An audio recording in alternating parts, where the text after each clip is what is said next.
Carbon fiber nylon printed model. Support with PVA water-soluble material. Take a look at the interior details and the effect of surface printing. It works well.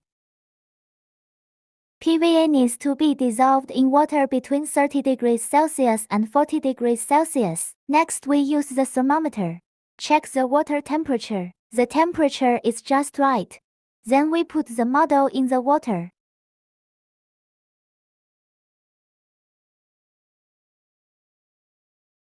Wait for the PVA to dissolve.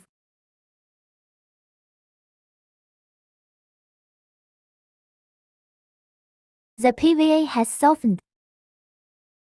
Now let's get rid of the PVA.